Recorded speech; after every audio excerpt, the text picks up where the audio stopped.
오늘 읽으실 하나님의 말씀은 사도행전 17장 24절에서 34절의 말씀입니다. 우주와 그 가운데 있는 만물을 지으신 하나님께서는 천지의 주제시니 손으로 지은 전에 계시지 아니하시고 또 무엇이 부족한 것처럼 사람의 손으로 섬김을 받으시는 것이 아니니 이는 만민에게 생명과 호흡과 만물을 친히 주시는 이심이라. 인류의 모든 족속을 한 혈통으로 만드사 온 땅에 살게 하시고 그들의 연대를 정하시며 거주의 경계를 한정하셨으니 이는 사람으로 혹 하나님을 더듬어 찾아 발견하게 하려 하심이로되 그는 우리 각 사람에게서 멀리 계시지 아니하도다. 우리가 그를 힘입어 살며 기동하며 존재하느니라. 너희 시인 중 어떤 사람들의 말과 같이 우리가 그의 소생이라 하니 이와 같이 하나님의 소생이 되었은즉 하나님을 금이나 은이나 돌에다 사람의 기술과 고안으로 새긴 것들과 같이 여길 것이 아니니라.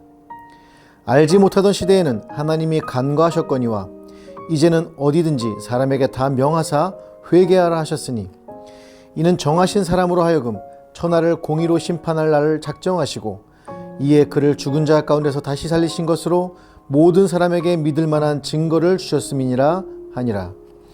그들이 죽은 자의 부활을 듣고 어떤 사람은 조롱도 하고 어떤 사람은 이 일에 대하여 내 말을 다시 듣겠다 하니 이에 바울이 그들 가운데서 떠나매 몇 사람이 그를 가까이 하여 믿으니 그 중에는 아레오바오 관리 디오누시오와 다말이라 하는 여자와 또 다른 사람들도 있었더라.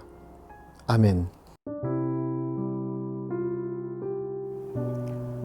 저는 사역을 하면서 많은 실패를 경험했습니다.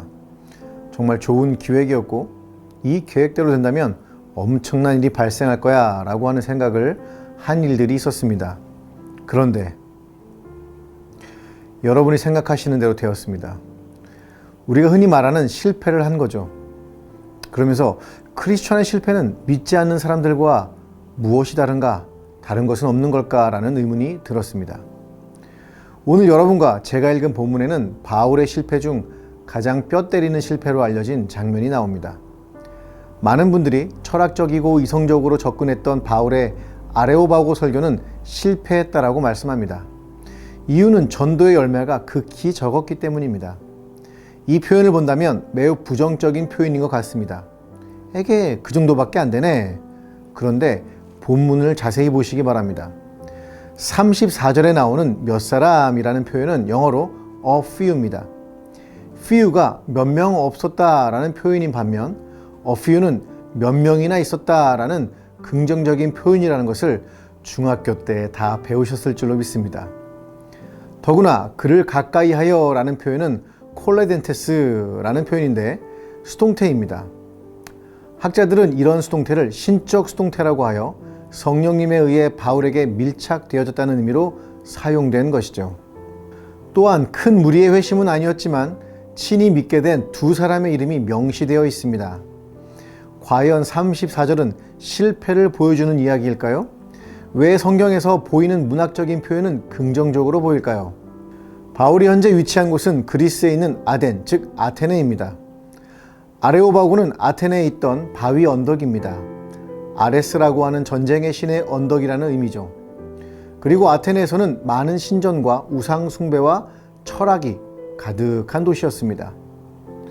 바울은 아레오바고에서 설교할 때 예수님에 대해서 직접적으로 이야기한 것은 아니었습니다. 그들이 궁금해하고 있는 알려지지 않은 신이 어디를 지향하는지를 보여줍니다. 그가 설명한 것 중 하나는 하나님이 만물을 지으신 분이시며 사람이 손으로 지은 곳에 계시는 분이 아니라는 것이었죠.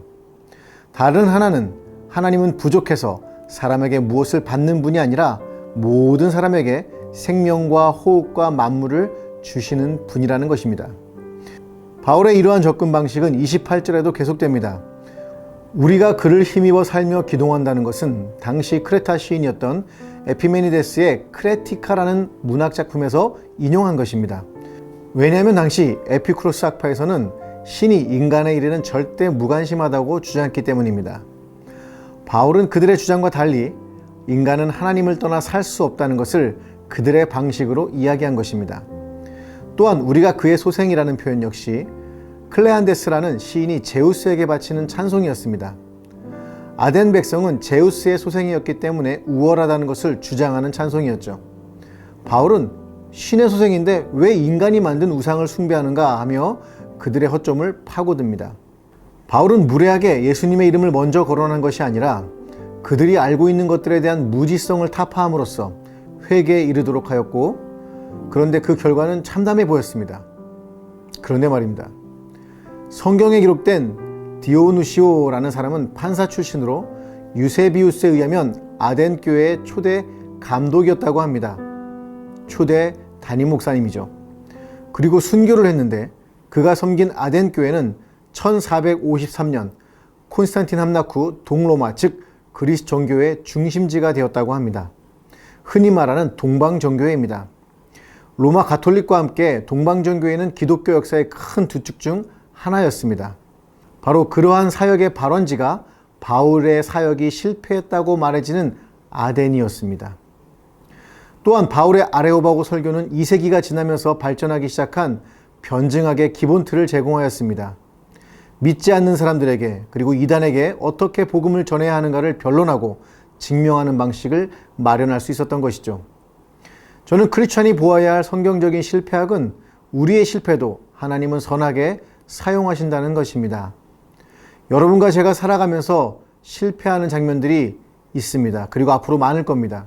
그러나 그 실패를 하나님이 변화시켜 새로운 시대를 열고 나갈 수 있도록 도와주신다는 사실을 깊이 기억했으면 좋겠습니다.